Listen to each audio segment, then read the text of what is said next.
nak juga melihat bagaimana kesiapsiagaan Jabatan Bomba dan Penyelamat Malaysia secara fizikalnya untuk menghadapi perubahan monsun timur laut di Malaysia. Bersama kami di studio Datuk Nur Hisham Mohamad, Pengarah Bahagian Operasi Kebombaan dan Penyelamat Jabatan Bomba dan Penyelamat Malaysia. Selamat datang ke Selamat Pagi Malaysia, Datuk. Selamat datang, terima kasih. Tersebut sedikit nama kita punya Ketua Pengarah Kesihatan. Nak suruh buat PhD lah tu. Namanya sedikit sama. Walaupun Datuk tadi saya telah bersama dengan Profesor di Universiti Malaysia Terengganu. Itu dari segi perspektif bagaimana seorang ahli akademik melihat unjuran apa yang akan berlaku di Malaysia. Secara fizikal, bagaimana Jabatan Bomba menghadapi dan juga bersedia untuk menghadapi perubahan ini? Okey, terima kasih Wan Syafiqah. Tadi Prof Fadil tadi dia menyatakan bahawa trend pada tahun ini ada sedikit peningkatan dijangka berkaitan pada isu La Nina kan. Dan kita pun sama juga. Maksudnya kita daripada sumber yang sama, daripada Jabatan Meteorologi, kita melihat bagaimana unjuran kemungkinan MTL ni memberi impak yang lebih berbanding tahun depan. So kita buat persiapan awal. Dan persiapan ini dari bulan Julai itu kita dah mula, terutamanya dari aspek logistik. Dan juga aspek mobilisasi kelengkapan itu, bagaimana kita nak mobilize apabila berlaku di satu lokasi. Kalau kita lihat tahun ini, cabaran kita besar. Okey. Satu, kita menjangkakan banjir yang lebih orang cakap teruk sikit berbanding tahun lepas. Kemudian kita ada norma baru. Jadi norma baru ni, apabila kita bercakap pasal norma baru COVID ini, satu tadi Wan kata tadi kena pakai mask, orang berlari pun pakai mask. Dan kami pun sama juga, bila nak menyelamat nanti orang cakap tengah buat kerja fizikal, tapi kita kena enforce kepada pegawai kita, anggota kita bahawa you kena pakai mask. Ini norma baru. Kena penjarakan. Dan menyelamat ni pun kalau kita tengok pada 3C tadi tu, 3S kan, ada kadang KP Kesihatan kata 3S, kadang dikata 3C. Boat pun tak boleh 100% sekarang.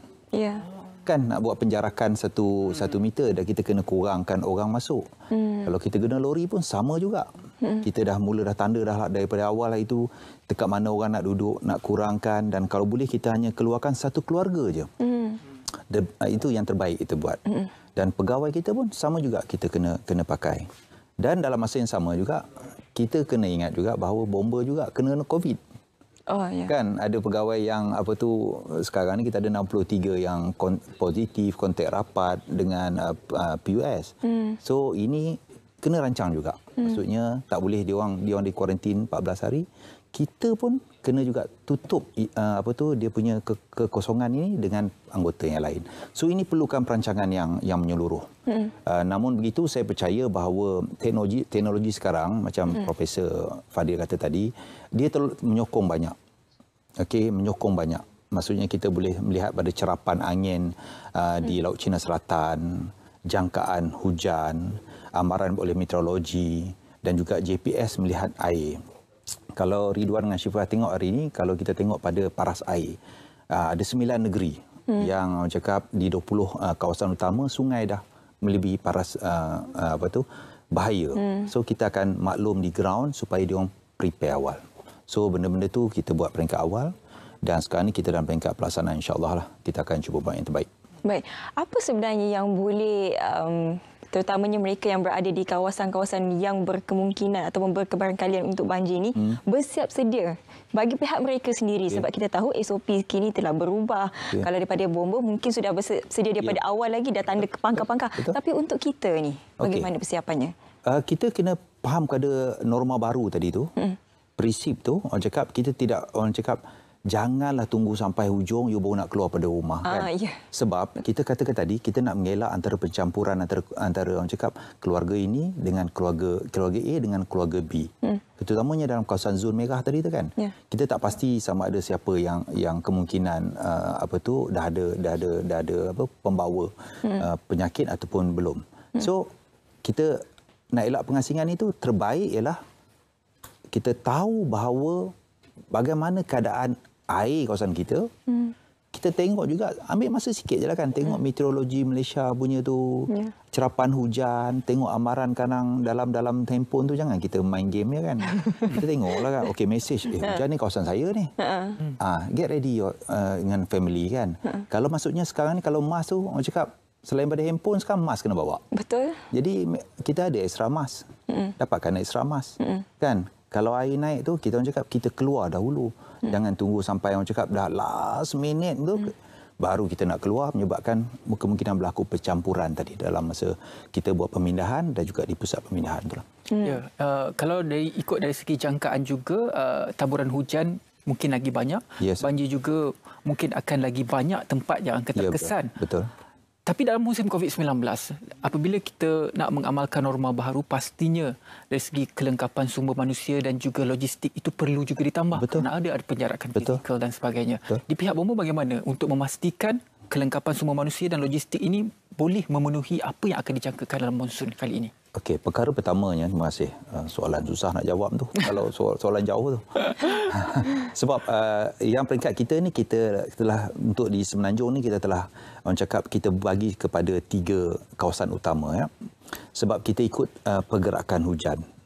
Okey, pertamanya ialah kawasan utara. Selalunya kawasan utara ni sekarang berlaku sekarang lah. Utara Kedah, Perak, Selangor. So kita ada set logistik kita akan berada di Penang. Kita pool daripada kawasan selatan, kawasan tengah dan berkumpul di utara. Kemudian kita tahu juga selepas berlakunya, dia akan berlaku di Pahang dengan Johor. So later stage kita akan pool logistik kita di Johor, di Air Hitam untuk cater kawasan-kawasan selatan. Dalam masa yang sama ada unit sikit untuk di kawasan Timur Laut, iaitu Pahang, Terengganu dengan Kelantan. Pahang dijangka ada kemudian sedikit monsun tu sampai, dia sekali dengan Johor, di kawasan Pekan, di kawasan Kuantan, campur dengan Muar, Kota Tinggi. So tapi di utara ini kita sediakan juga regional base kita, forward base di Wakaf Tapai Terengganu. So deployment daripada kawasan-kawasan lain, terutama kawasan yang kita jangka tidak mengalami banjir, terutamanya kawasan-kawasan tinggi ini, dia punya logistik dan juga bot, lori itu kita akan pool di kawasan-kawasan ini untuk membolehkan kita bergerak dengan cepat. Namun begitu dalam masa yang sama juga kita ada helikopter. Kan? Ada helikopter kan. Kerana kalau dah sangat terputus tu, jadi kita akan deploy helikopter kita untuk melihat kepada keadaan cuaca sama ada benar atau tidak. Kalau benar kita akan deploy lah. Kita ada 9 buah helikopter lah untuk hantar makan dan untuk juga kecemasan medevac. Kadang-kadang kawasan di di hulu-hulu ini apabila air sudah tinggi, kesukaran kepada penduduk nak keluar untuk pergi ke hospital semua, dan kita akan standby untuk keluarkan pesakit. So kita akan bantu KKM untuk keluarkan pesakit dan bawa pesakit ke pusat perubatan terdekat yang dikenal pastilah. Baik, bila kita mengambil iktibar daripada apa yang terjadi pada kluster penjara, pandangan Datuk sendiri, ada ataupun tidak keperluan sebenarnya untuk kita menyaring setiap mangsa-mangsa banjir ini? Kalau ikut pada perkeliling yang terkini dikeluarkan, memang akan disaring. Baik. Tetapi macam saya kata, kita selalu meeting bahawa pihak pusat kesihatan daerah itu, pusat kesihatan daerah dia orang tahu betul-betul lah, terutamanya lokasi tumpu dan tahu keutamaan siapa yang patut kita saring, keutamaan, kemudian keutamaan kedua, keutamaan ketiga lah. Tetapi bagi saya, kalau tengok kepada jumlah sekarang ni, sebagai rakyat Malaysia, bukan sebagai bomba ni kan, sebagai rakyat Malaysia, satunya saya ni kalau keluar daripada rumah dah susah. Pergi pusat pemindahan kan. Bila pusat pemindahan kita dah kumpul ramai. Jangan menunjukkan kita dah risau tadi risau rumah, campur risau COVID lagi. Jadi kenapa tidak kita buat swab supaya orang cakap kalau semua orang negatif tu, kita orang cakap tekanan kepada orang cakap orang yang dipindahkan tu berkurang dan tekanan kepada kita yang responder ini pun berkurang. Betul. Kita pun takut juga bila dengar kan cerita ni, sekarang ni mudah je. Tadi ada seorang positif lah. Dia sampai sekejap itu. Lepas tu sampai kepada orang yang buat cerita tadi. Kita tahu dah tadi ada orang positif. Jadi jangan senang-senang lah kan. Rantaian itu menyebabkan panik sebenarnya. Ya, panik. Panik itu yang kita tidak mahu. Cuma dalam isu dan juga situasi banjir ini, 2014 kita dilanda dengan satu pengalaman yang tak pernah kita terjangka. Dan apabila tahun ini kita jangkakan sesuatu yang berbeza juga berlaku. Kesiapsiagaan bomba. Kalau perkara sebegitu dan juga pengalaman sebegitu kita akan hadapi pada tahun ini? Okey. Pertamanya tadi pengalaman. Maksudnya kami pun belajar banyak daripada 2014, 2013 di Kuantan, 2014 Kuala Kerai, kita belajar banyak daripada pengalaman yang berlaku di sana tu. Macam saya kata tadi, sebelum ni kami tidak ada regional forward base itu. Sekarang kita dah sediakan regional forward base. di mana kita kumpul dulu kita punya logistik sebelum banjir sampai, kan? Kemudian kita juga telah pelengkapkan diri kita lebih baik pada 2014 dengan perolehan-perolehan baru, terutamanya jentera pengangkut. Apabila kita tengok pada tahun 2014 ini, 2013-2014, banjir ini berlaku menyeluruh. Maksudnya berlaku daerah. Bomba ada satu, polis ada satu, PM ada satu. Kenderaan, bila kita nak pergi ke semua tempat tu tak dapat kita nak kereta. So, tempat-tempat ini telah kita kenal pasti di peringkat awal. Dan apabila orang cakap dijangka berlaku saja, kita berdasarkan pengalaman dahulu, kita akan cepat mobilize. Kita punya logistik ground. Nah, so, logistik ground itu yang di lapangan itu yang paling penting lah. Sebab kawasan luas, melata orang cakap semua tempat. Dan kita pula agak terhad. So, koordinasi di peringkat bawah itu, di peringkat lapangan itu, kena kukuh. Jadi benda-benda ni yang telah kita belajar daripada 14 dan 13 dan 14 dan telah kita pelengkapkan diri kita lah. InsyaAllah. Bagaimana kerjasama sebenarnya Jabatan Bomba dengan agensi ataupun kerajaan kementerian yang lain? Berdasarkan pengalaman saya lah, dari segi kita respon kepada bencana ni, saya mungkin tak berbanding dengan Jepun, semua dengan disiplin lah. Kita consider antara yang terbaik tau. Kita consider, saya consider bahawa apa yang ada di Malaysia ni antara yang terbaik. Cepat, kemudian kita jaga kebajikan orang yang kita pindahkan. Of course kadang-kadang ada delay sedikit kan. Tetapi yang cakap tidak ada keadaan di mana kadang kita dengar orang dah 5 jam tak ada makan. Malaysia ni you lapor pusat pemindahan dah ada makan. Kan? Sekarang ni kita cakap kalau you tak bawa emas, kita bagi emas. Kita dah berada orang cakap kalau di kalangan negara membangun. Saya pun pernah pergi United Nations punya presentation conference semua berhubung dengan bencana ni. Malaysia berada tahap yang tinggi lah. Kesiapsiagaan kita. Alhamdulillah kerajaan betul-betul support agensi-agensi penyelamat ni dari segi orang cakap kewangan dan logistik. Antara cabaran apabila usaha pihak bomba untuk memindahkan mangsa-mangsa banjir ini, masih lagi kita tidak boleh lepas dengan antara masa banjir yang degil. Yes, betul. Sayangnya nak tinggalkan rumah. Ya, betul. Sayangnya nak tinggalkan TV. Ya. Jadi itu merupakan bukan saja dari segi fizikal dia penat, dari segi mental. Jadi betul. Persediaan anggota bomba dari segi mental untuk memastikan mereka terpujuk untuk dibawa ke pusat pemindahan banjir. Bagaimana, Datuk? Dia sebenarnya ya, macam pengalaman juga orang cakap kan. Dan itu banyak sebab saya daripada Pantai Timur. Kita tahu rumah degil pun kita tahu. Jadi sebenarnya di peringkat lapangan itu kita ada keutamaan-keutamaan khusus yang kita buat. Pertamanya di peringkat awal tu kita dah ada engagement dengan komuniti. Okey, apabila kita deal dengan orang cakap penduduk ataupun rumah sebuah dua yang degil ni, cara terbaiknya ialah kita menggunakan ketua kampung tadi. Maksudnya ketua kampung yang orang cakap akan memainkan peranan bersama dengan kita untuk membolehkan mereka keluar. Perkara itu berlaku ialah apabila selalunya penduduk dah tahu dah tiap-tiap tahun rumah saya banjir, saya dah tahu dah. Tak payahlah you susah-susah, saya tahu. Tetapi apabila berlaku yang Kuala Kerai 2014 kan, you selesa tiba-tiba zup dia mari hujan non-stop 3 hari itu dan air naik mengejut dan orang belajar. So pengalaman-pengalaman ini kalau kita tak kongsi, orang cakap generasi seterusnya dia akan lupa pula. Nak tunggu the next Kuala Kerai 2014 tu entah tak tahu bila. Tetapi ini kena kongsi. So orang cakap engagement dengan komuniti tu penting. So sekarang ni kita pun orang cakap ketua kampung ada kan, ketua kampung ada, lepas tu kita ada JKK, kita ada komuniti. So semua ini kena bawa sekali. Kita kena bawa sekali untuk sama-sama kita keluar. Tetapi saya percaya bahawa rakyat melihat sesuatu kebaikan itu apabila kita buat itu dia orang appreciate. Terutamanya apabila kita sekarang kita mula dah orang cakap dulu kita cakap keluarkan rumah. Keluarkan orang daripada rumah. Tapi sekarang sebelum berlaku kita dah tahu dah dekat mana orang yang kena stroke. Dekat mana rumah yang ada lumpur. Dekat mana orang yang dah sangat mengandung. Kita beri keutamaan ini. Dan apabila kita rasa orang beri kebaikan kepada kita, of course kita akan appreciate kebaikan itu. Dan dalam apabila kita cakap, kita orang cakap menyeru orang kebajikan, kita cakap, kami buat kerja, tolong respect kita lah juga. Kita pun nak tolong orang lain, cik keluar. Saya rasa tak adalah orang orang cakap sampai berparang lah tak nak keluar kan. Jadi dia pun kata malu juga dia kan, orang bukan nak ajak nak gocoh dia. Dia kata datang elok-elok, molek-molek kata orang Pahang tu bawa sekali. Lepas tu ada ketua kampung kat belakang kita kan, takkan dia nak garang kan. Jadi pun benda-benda tu ialah proses lah.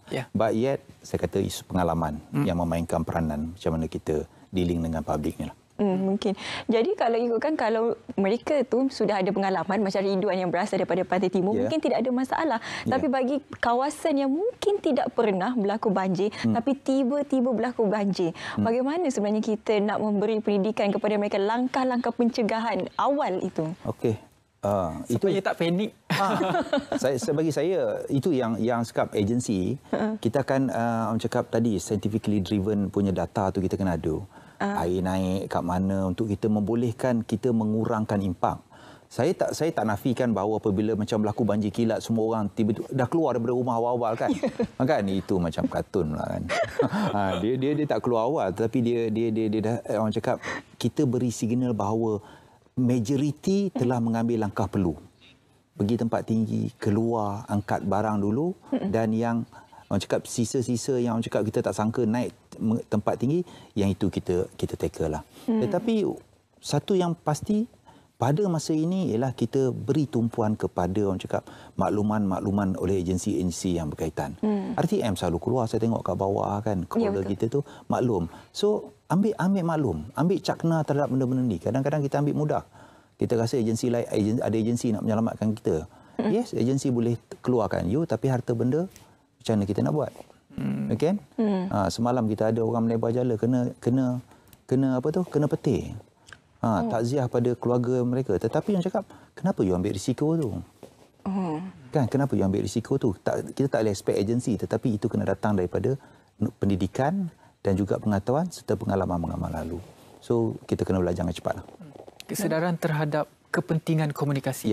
Sekarang teknologi media sosial, jadi anak-anak kena ajar mak bapak sebenarnya penggunaan media sosial, bukan sahaja WhatsApp untuk video call, bukan sahaja macam-macam ada. Tapi tentang info-info terkini khususnya tentang cuaca. Mungkin pesanan akhir Datuk sendiri kepada masyarakat yang sedang menyaksikan kita, persediaan perbezaan monsun Timur Laut pada tahun ini. Okey, terima kasih Wan. Pertamanya saya menyeru kepada mereka yang berada di kawasan-kawasan yang kerap banjir lah, banjir, supaya bersedia awal. Okey, bersedia awal dari aspek satu ialah kita ada norma baru sekarang. Okey, kita ada norma baru sekarang dan kita kena prepare ataupun siapkan diri kita untuk follow norma baru ini. Kata orang, kita jaga kita lah. Kan? Kita tidak mahu bahawa perlu penguasaan yang keterlaluan untuk membolehkan pematuhan ini. Keduanya, saya menyeru sangat supaya media sosial ini tidak disalahguna. Kita kadang-kadang terima kan sebab dia cycle kan, sampai setahun tunjuk gambar banjir yang tahun lepas. Dia blast dulu kan, dan kita kena respon kepada tempat yang orang cakap tidak pasti bahawa banjir berlaku, rugi dari segi logistik. Pasukan penyelamat ni terpaksa respon. Dan akhirnya sekali, beri kerjasama. Kalau tak beri kerjasama pada orang cakap ketua kampung, beri kerjasama kepada bomba. Kalau tak beri kerjasama sangat kepada bomba, kita pergi pada DO. Dan kalau kita tak beri kerjasama juga pada DO ni, kita ingat pada Tuhan. Orang nak buat baik dengan kita balaslah dengan baik. Itu saja pesan saya. Dia sebenarnya hubungan antara masyarakat ni, jaringan antara kita semua ni. Dia sebenarnya kompleks, tetapi sebenarnya ia manis apabila kita sentiasa memberi kerjasama kepada orang lain. Baik, terima kasih Datuk kerana sudi bersama dengan kita ini, berkongsi bagaimana sebenarnya langkah-langkah pencegahan, SOP dan sebab itu dengannya demi kita nak menjaga keharmonian negara kita walaupun kita akan melanda monsun Timur Laut ini.